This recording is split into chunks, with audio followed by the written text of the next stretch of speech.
¿Qué podemos hacer desde Europa? Tenemos que luchar contra todas estas políticas racistas que vienen desde Europa.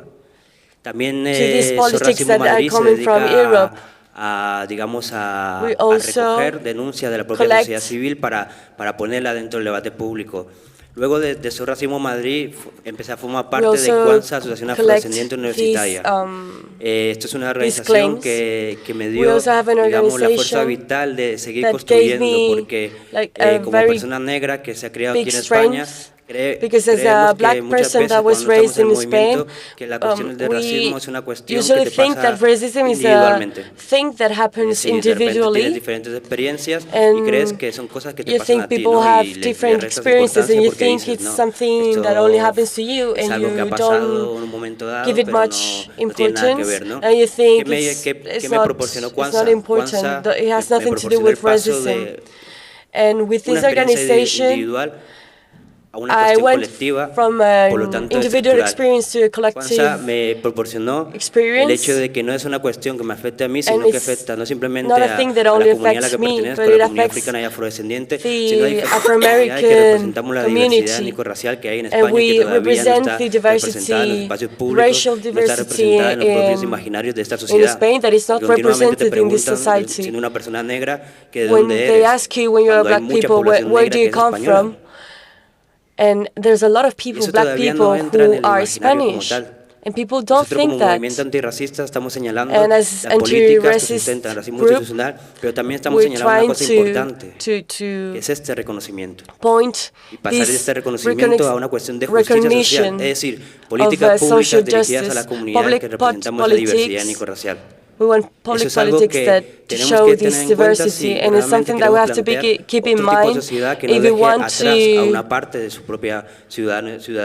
imagine a society that doesn't leave behind a part of their society. Inés said something very interesting. Esa contaminación afecta a los distritos más empobrecidos. She said how this pollution is damaging the more poor neighbors. Toda esta política, si no nombramos, and these people who live there are poor people, they're migrants. Que tiene que estar sí o sí, vamos a estar sí o sí en esos ideales de transformación social. We have to be in this idea of social transformation. Dar muchas vueltas. I don't want to talk too much. I want to thank you again for inviting me to participate in this event, and I would love to answer in this debate, and we still have to fight for a society in which we're all included.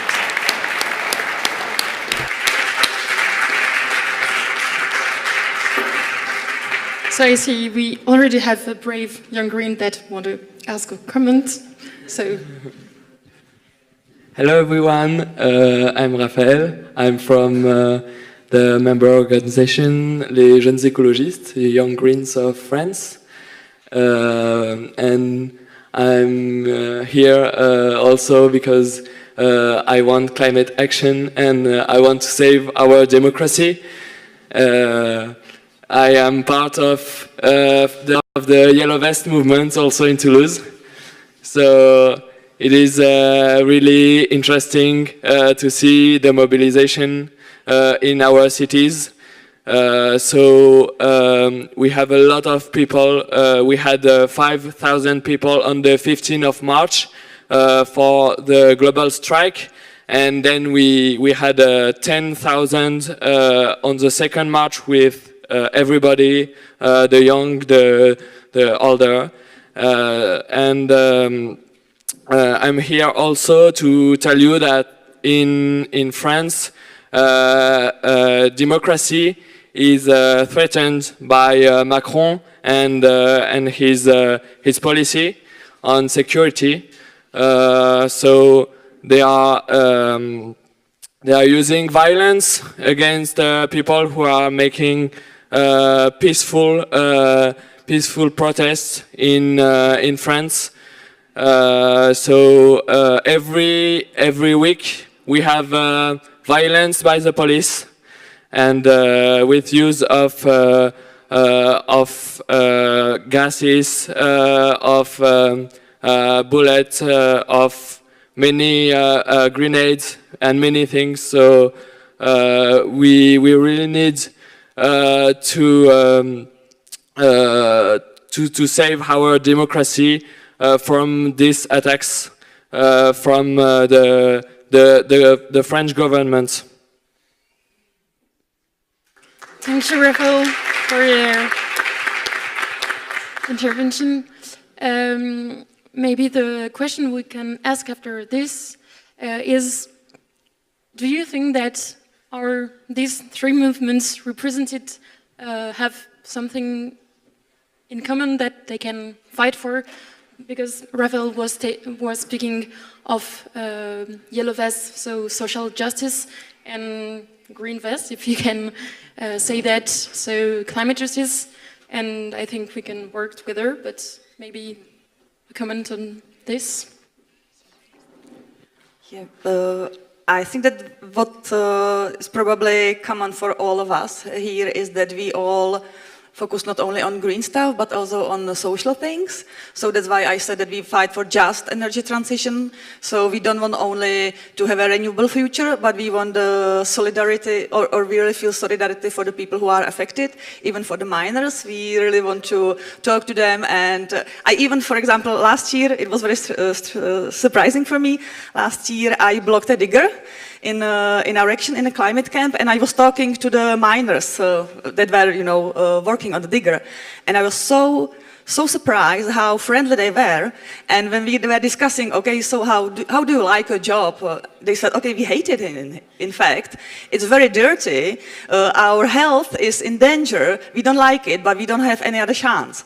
And when I said to them, okay, so what about wind turbines, or what about, solar panels? It's a much cleaner job. And they said, yeah, we would love to do that. So for me, it was quite surprising, because I was, in fact, I'm in the environmental movement for 20 years. And just after I joined the Limitless Meme, I started to think of social things as well. And it really changed my perspective and my mind. And I think that, yeah, this is something that we have to focus on, like helping people as well as the planet.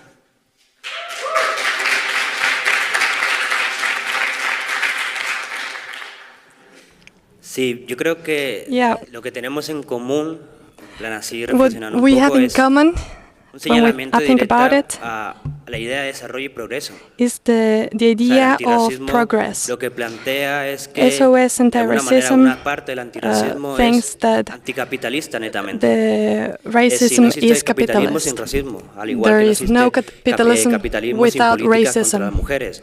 O sea, el expolio que se plantea desde el propio idea de desarrollo, Without se the plantea violence desde el towards desarrollo del women. capitalismo que empieza con So, ese comercio triangular, o se idea desarrolla con ese is comercio to, triangular que busca como eliminate the legitimidad ese capitalism. desarrollo de esas teorías de racismo biológico. Because Todavía there están are these presentes. theories, A la hora these de, biological digamos, theories about racism justificar el that expolio de are otros present pueblos, nowadays. se plantean como And pueblos we're just trying to subdesarrollados. justify Es with decir, está en this la matriz de how la propia things work. construcción de Europa esta idea de desarrollo del So expolio de otros it's- pueblos. Y yo creo que de alguna manera estamos por lo menos dando espacio And a I think debatir cómo plantear that otro tipo de mundo this way we donde, can digamos, debate esta idea de desarrollo sea to create destruida. another world. Sin embargo, ya digo, en plan, tenemos que hablar desde o incluir But dentro we de have to nuestros include pensamientos in our thoughts de ecológicos la perspectiva antirracista, environmental porque thoughts, the digamos anti-racism claro que tiene consecuencias en Europa, perspective. pero el cambio climático ya tiene consecuencias en los países del sur desde hace muchísimo tiempo. Hace muchísimo Of course, tiempo. the climate change Por has tanto, already an tenemos impact que in other countries, in the señalar poorer countries. So we have to directamente al point sistema out económico en el que estamos envueltos, the que es el economical capitalismo. System, which is Creo the que capitalism, ese and we have to think señalamiento about es it. algo que nos une. And Tenemos I que think tener that's muchos what we have debates, in cómo se common. da We have todo to esto, discuss this. cómo podemos dar, digamos, diferentes estrategias, pero yo creo We que have to talk about different es strategies. por lo menos la idea de posibilidad de otro mundo que But at least creo think que es lo que about nos une. the idea of another world, and I think that's what keeps us together. Sí, simplemente compartir lo que Okay, I han just wanna comentado los share compañeros y compañeras. what Es evidente que my partner de alguna said. forma el enemigo al que nos enfrentamos todos In a estos way, movimientos es the el enemy mismo. we're Y el facing problema es que a la is vez the que este enemigo es same, el mismo, la and the resistencia problem está is that fragmentada, ¿no? La alternativa the resistance está fragmentada. the resistance is Claro que fragmented. tenemos en común un enemigo, Of que es un course we sistema have a common capitalista, que es un enemy. sistema This is the heteropatriarcal, que es un capitalist sistema system, the colonial. heteropatriarchal system. Y claro que tenemos que aprender And of mucho course we have del to enfoque learn interseccional, ¿no? of De que the las diferentes formas de intersectional dominación y de explotación approach están entrelazadas. and the Y ways por tanto la of alternativa también tiene que exploitation. surgir de una conversación y de And un this diálogo has to entre los diferentes emerge movimientos que from a ahora mismo conversation between the están different representando una movements alternativa. that now are Yo representing entiendo estos an movimientos alternative, como and I understand these el movements germen del modelo de sociedad del futuro, ¿no? as Lo comentaba a antes, creo que germ of y the además es que nos model une of algo the que future en este society. caso es mucho más evidente todavía, ¿no? And in this case, it's very, la gran lucha del siglo XXI seguramente clear. va a ser el cambio The climático, big y fight esto of es algo the que nos afecta 21st century is going to be the no a fight todos y a against todas por climate igual, change porque sabemos that que affects algunas not everyone the sociedades, same algunas way, because comunidades van some a ser societies mucho más and afectadas, pero es una cuestión communities are going to be civilizatoria. more damaged. Es una cuestión de que nos But acercamos, it's como ya se ha an hablado varias issue veces, that a we're la sexta gran approaching extinción con the más de 150 especies de animales que se sixth extinguen al día, bigger con el problema de los extinction, insectos, con el with the problema de problem los of the arrecifes de animals, coral, the con una insects, cantidad de problemáticas que with nos hacen pensar en a la lot of necesidad de esta transición problematics ecológica, pero that como makes bien ha us escrito think of these Floren y muchas otras problematic. personas, esta transición ecológica But también as necesita ser una transición ecológica many justa. people said, this Y por ello creo transition, que, this por ecological supuesto, todos estos transition has movimientos to be tenemos que fair. tender hacia All una the movement has confluencia, to hacia go una convergencia, porque creo que la idea to que nos une es la de convergence, because defender the la sostenibilidad idea de la vida, y is como decía to antes, de defend una the vida justa que sustainability valga la of pena life, ser vivida, y creo que por eso a estamos life todos that aquí. is fair and life that is worth living.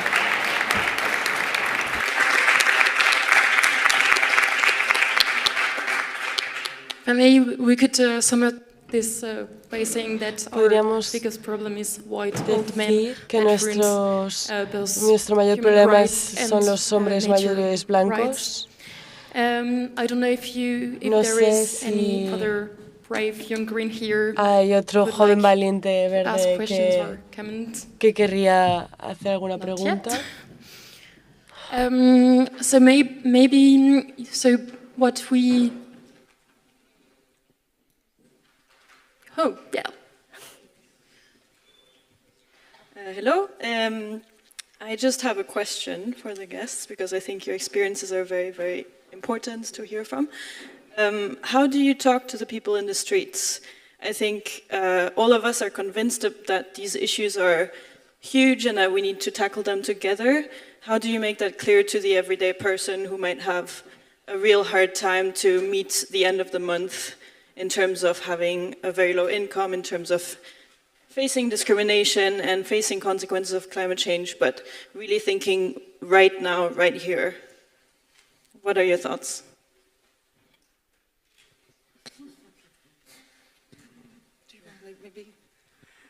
I can start. In our country, it was always very difficult to talk about climate change, especially because our politicians, until recently, just denied that it exists or that it's caused by humans. So we have a really hard work to do to overcome that. But what really changed the situation was not only the discussion about the Paris Agreement, but it was the huge drought that we have in the last 2 years. And I think that it's now much easier to explain to people that it really affects everyone of us. And Czech Republic has a big culture of gardening and going to the cottages, grow their own crops, etc.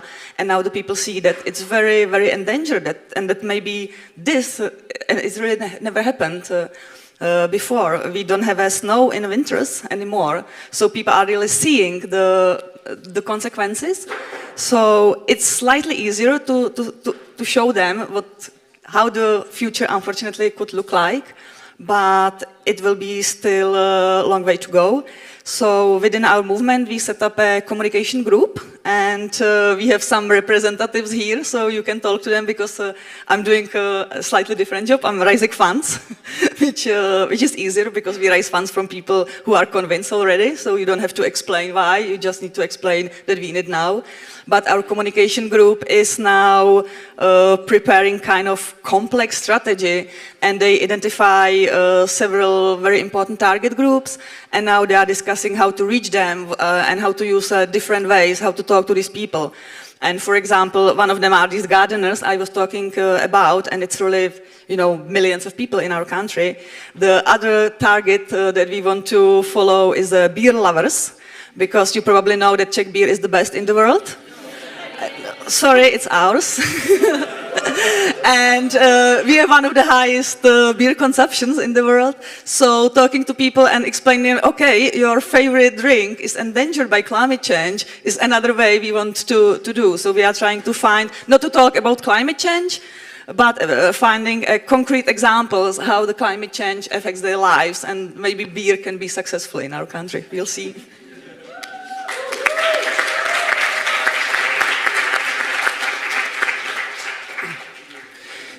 Sí, yo creo que la solución la apuntaba ahí en la cerveza. No, más allá de la broma, seguramente esta dificultad por llegar a, bueno, por salir de nuestros círculos, de nuestras zonas de confort y de las personas ya convencidas, yo creo que hay una cosa muy importante que necesitamos también y que no es solo evidentemente responsabilidad ni mucho menos de las personas jóvenes, que es nuevos referentes. Y seguramente los eurodiputados que tenemos hoy aquí, los jóvenes que están hoy liderando este movimiento verde, esta ola verde, seguramente son los referentes que la sociedad necesita. También tenemos que, y aquí enlazo con la necesidad de la cerveza, ¿no? También tenemos que hacer entender a la gente que este sistema que no solo es injusto, que no solo nos fragmenta, que no solo nos divide, sino que también nos hace ser más tristes, nos hace ser menos felices. Seguramente un sistema, un modelo económico basado más en un comercio, en un consumo de cercanía, en una relación más cercana con el campo. ¿No? La vuelta al campo seguramente será una cuestión fundamental, imprescindible en el siglo XXI, con una movilidad más sostenible también, con menos polución, con menos contaminación, que es que las cifras de las personas que mueren al año prematuramente por la contaminación es que es flagrante, ¿no? Entonces, si hacemos ver al conjunto de la sociedad que no solo estamos luchando por un sistema más justo y por un sistema más sostenible, sino que estamos luchando también por un sistema más feliz en el que las personas se relacionen mejor entre ellas y con el entorno, seguramente se entienda mejor. Y seguramente también vamos a necesitar no solo de referentes, sino también de personas que llevan mucho tiempo trabajando en propuestas, en todas las materias que hoy estamos representando aquí. Personas que llevan tiempo trabajando en aterrizar este modelo, ¿no? A veces nos encontramos dentro del movimiento joven por el clima, en las asambleas, en las reuniones,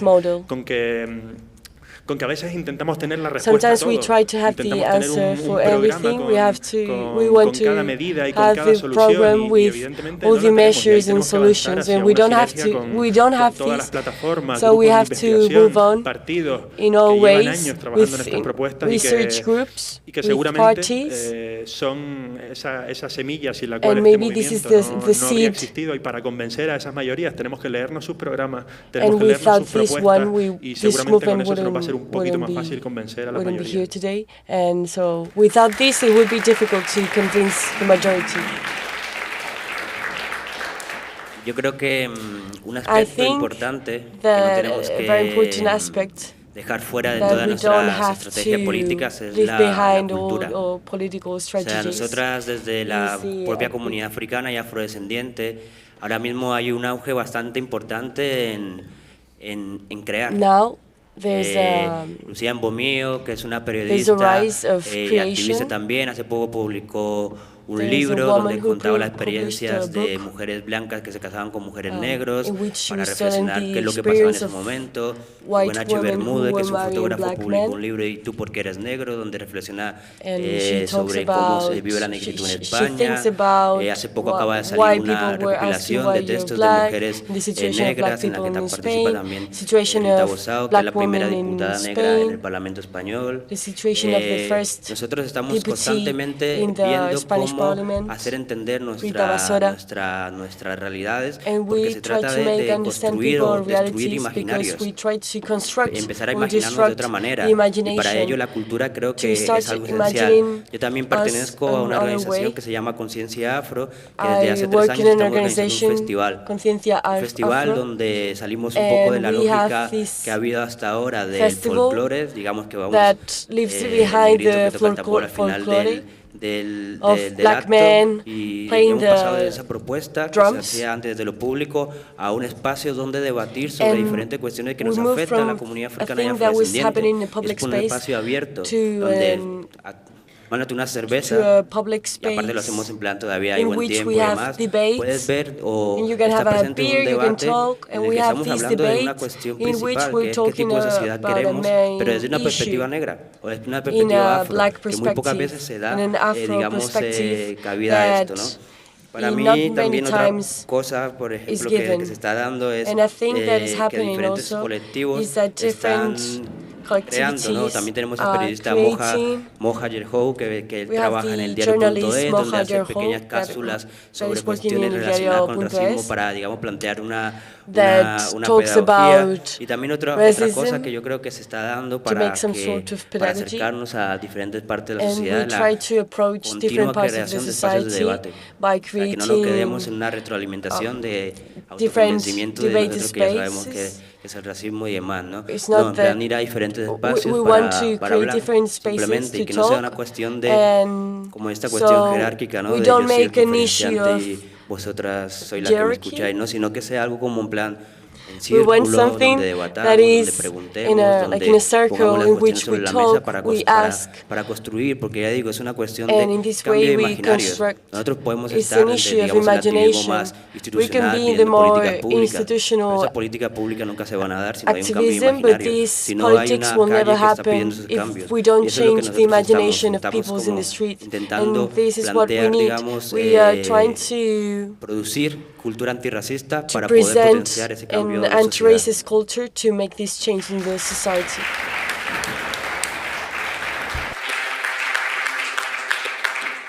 Thank you. Do we have the time for some more questions? One last question. Perfect. So one last question. So, hi everyone. As you know, I'm Antonio.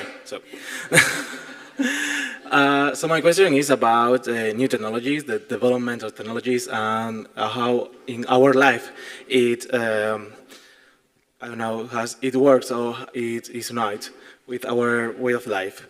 Social media, for my English, artificial intelligence, new development of technology, and like that in every movement.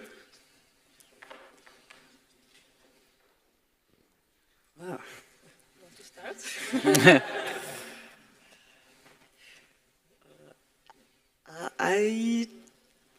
I can say that, yeah, of course, the technologies are helping us to reach more people. First of all, this is probably most important for us because,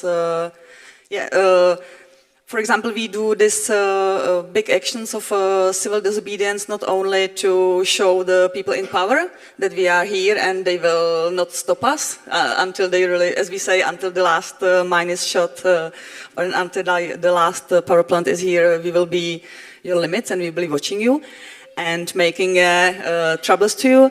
But thanks to the media, we can easily get connected with the others and we can spread the message. And of course, we use the technology to get organized because we have members of our movement from all around the country. So without the technology, we just couldn't, cooperate. Even though we try to move to meet in person as much as possible, because it's very important to not to focus only on technology, but to stay in the human touch with other people. But yeah, I don't know whether artificial intelligence can help us anyhow. I'm more afraid of it rather than being, a big fan of technologies. Sí, es una pregunta complicada. It's a very y por supuesto difficult no tengo la question, respuesta. and of pero, course I don't have the answer. Sí que But en la Complutense ahora mismo, por in ejemplo, the estamos Complutense University, haciendo unas jornadas que se llaman UCM 2030, we're diálogos making ecosociales, the en UCM las que una de las sesiones 2030 precisamente hemos hecho una dialogues, sesión sobre la cuarta revolución and we industrial made a desde session una mirada about the ecosocial fourth en la línea de este industrial proyecto de revolution, ecopolítica en el que han colaborado Floren, Paz, etcétera. and Florian, Path, and all the people worked with us. Claro, la tecnología, por supuesto, Technology, nos ayuda a estar of más course, conectados, nos helps us ayuda to be more concretamente a connected, nuestra generación, ¿no? and Casi ya more imposible concretely your entender generation. tanto el movimiento Friday It for wouldn't Future be, como ICM, we wouldn't be como able las to understand revoluciones árabes, the etcétera. Friday for Es Futures casi imposible movements entenderlas or sin las other tecnologías, movements pero without the technology. también tenemos que But no ser also, ingenuos we y don't have to be entender naive. que